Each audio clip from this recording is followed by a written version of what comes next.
C'est très Quelle ouvert. est la part de contact avec vous quand on est conseillère? Alors on est une sorte de freelance, d'indépendante. On va aller voir les clients qu'on veut, au rythme qu'on veut. Voilà, on fait tout ça. Est-ce qu'il y a un moment où on est quelque part un petit peu salarié, entre guillemets, de l'entreprise? Est-ce qu'on a des liens avec vous? Alors, Ou des comptes à rendre? alors, les liens, il existe parce que bon, déjà, c'est quand même un contrat. Les gens signent quand même un contrat. Alors, il n'y a pas de lien subordination, c'est clair, mais il y a un lien avec la société dans le sens où on leur met quand même des produits à disposition. C'est elles qui vendent les produits et donc c'est quand même derrière tout ça, c'est notre image, c'est notre entreprise en fait qui est véhiculée et donc il y a ce lien qui existe.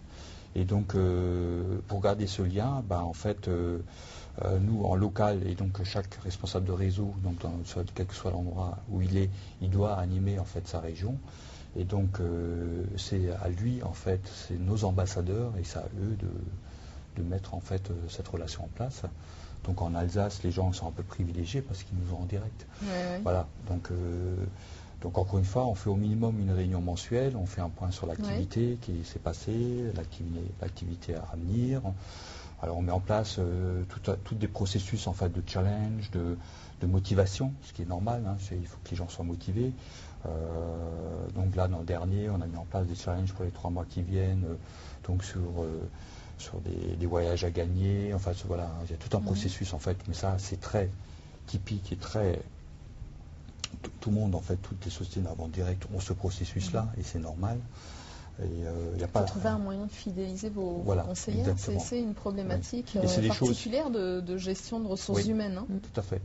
C'est important, même si c'est ouvert à tout le monde, etc. Si après, c'est la notion, on est plus aussi après dans l'aspect très relationnel, puisqu'en fait, contrairement à une entreprise, les gens s'ouvrent plus que dans une entreprise. C'est-à-dire en fait, vous êtes souvent en contact avec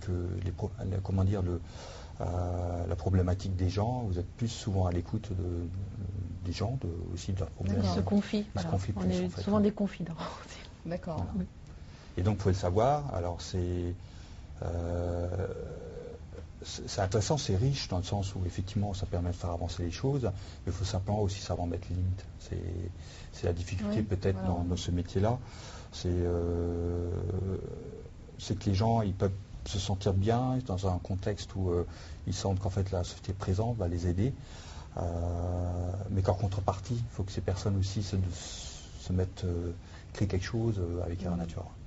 Donc il y a un échange. Et à un moment, la conseillère se doit de rester professionnelle. Exactement. Quitte à être conviviale, avoir un bon relationnel, elle ne doit pas sortir de son rôle non plus. Voilà.